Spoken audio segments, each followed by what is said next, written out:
අයිබෝන් මම ප්‍රසවාහන ආරවිදේ විශේෂඥ වෛද්‍ය චින්තක බානගල අද දවසේ මම ඔබට කතා කරන්න බලාපොරොත්තු වන්නේ කාන්තාවන්ට විශේෂයෙන්ම තරුණ කාන්තාවන්ට තා බහුලව දක්නට ලැබෙන රෝගී තත්ත්වයක් වෙන පොලිසිස්ටික් ඕවරි කියන රෝගී තත්ත්වය එහෙම නැත්නම් ඔබලා බහුලව හඳුන්වන PCOS යන රෝගී තත්ත්වය පිළිබඳව අපි මුලින්ම බලමු මොකක්ද මේ PCOS කියන්නේ කියලා. ඒ සඳහා කතා කරද්දී අපිට ඇත්තටම ඔබගේ ඔසප් චක්‍රය ගැන කතා කරන්නම වෙනවා. ඔබ දන්නවා සෑම මාසයකම බහුතරයක් කාන්තාවන්ගේ ඔසප් වීමක් මාසයකට වරක් සිද්ධ වෙනවා. ඉතින් මේ ඔසප් වීම සිද්ධ වෙන්න ඔබගේ අභ්‍යන්තර ශරීරයේ සිදුවන ක්‍රියාවලිය මොකක්ද කියන එක ඔබ අවබෝධ කරගන්න ඕනේ. ඔසප් වීමක් සිද්ධ වෙන්නේ මාසයකට වතාවක් ඔබගේ ඩිම්බ කෝෂයකින් ඩිම්බයක් පිට වුණාට පසුව. ඉතින් මේ ඩිම්බයක් පිටවීම හෝමෝන ගණනාවක ක්‍රියාවක ප්‍රතිඵලයක්. ඩිම්බයක් ක්‍රමයෙන් විශාල වීමකට ලක් වෙනවා මාසයේදී. ඊට පස්සේ ඩිම්බය යම්කිසි අවස්ථාවකට ඒ කියන්නේ සරුතාවයකට පත් වුණාට පස්සේ මෙම ඩිම්බේ පිටවීමක් සිද්ධ වෙනවා. ඉතින් මෙම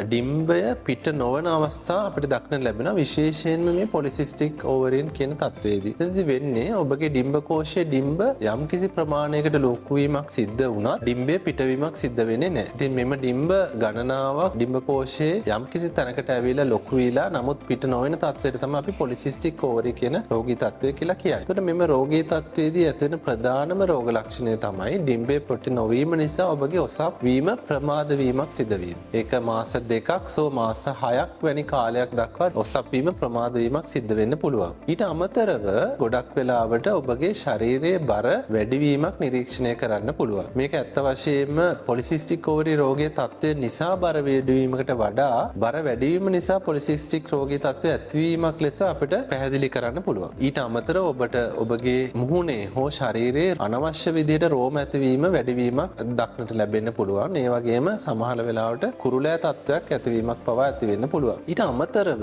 ඔබ විවාහක කාන්තාවක් නම් ඔබට දරු ප්‍රසූතියෙන් නැත්නම් ගැබ් ගැනීම ප්‍රමාද වීමක් මෙම රෝගී තත්ත්වය සමග ඇති වෙනවා. මොකද ඔබගේ ඩිම්බ පිටවීම ඉතා වැදගත් ඔබගේ ගැබ් ගැනීම සඳහා. ඉතින් මේ වගේ රෝග ලක්ෂණ තියෙනවා නම් ඔබට පොලිසිස්ටික් රෝගී තත්ත්වය එහෙම නැත්නම් PCOS කියන රෝගී තත්ත්වය තියෙනවා වෙන්න පුළුවන්. ඉතින් ඔබ වෛද්‍යවරයෙක් වෙත යොමු වුණොත් ඉතා පහසුවෙන් මෙම රෝගී තත්ත්වය අඳුනා ගන්න පුළුවන්. මේ සඳහා හෝමෝන පරීක්ෂණ කීපයක් සහ අල්ට්‍රාසවුන්ඩ් ස්කෑන් පරීක්ෂණයකින් ඔබට පොලිසිස්ටික් රෝගී තත්ත්වය දැනගන්න පුළුවන්. එතකොට අපි බලමු මොනවද මේ සඳහා තියෙන ප්‍රතිකාර කියලා. මම කලින් කිව්වා වගේ ශරීරයේ බර වැඩිවීම පොලිසිස්ටික් රෝගී තත්ත්වය ඇතිවීමට බලපාන්න පුළුවන් සහ අඩු නොවීමට. ඒ නිසා ඔබගේ ශරීරයේ බර නියමිත ප්‍රමාණයට පවත්වා ගැනීම මෙම රෝගය පාලනය කර ගැනීමට ඉතාම වැදගත්. ඒ සඳහා ඔබට ආහාර පාලනයකට ඒ වගේම දිනපතා ව්‍යායාමවලට ඔබගේ ලයිෆ් ස්ටයිල් එක වෙනස් කර ගැනීමට ඔබට සිද්ධ වෙනවා. ඒක ඉතා වැදගත්. දෙවනුව අපිට පුළුවන් ඔබ සමග සාකච්ඡා කරලා ඔබ මේ අවස්ථාවේදී ගැබ් ගැනීමක් බලාපොරොත්තු නොවන කාන්තාවක් නම් ඔබට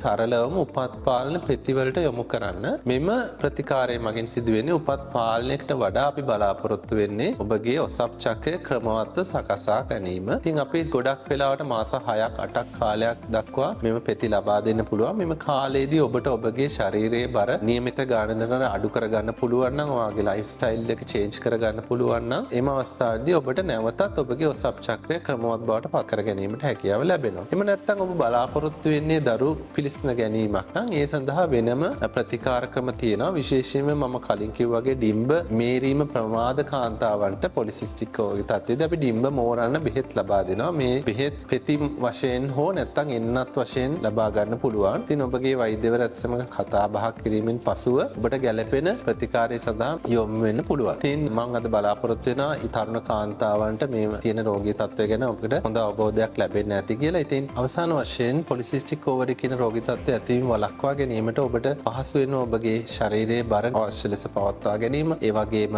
ඔබගේ නිසි ශරීර ක්‍රියාකාරීත්වය පවත්වා ගැනීම මගින් ඔබට පහසුවෙන් මේ රෝගී තත්ත්වය වළක්වා ගැනීමට හැකියාවක් ලැබෙනවා. බොහොම ස්තුතියි.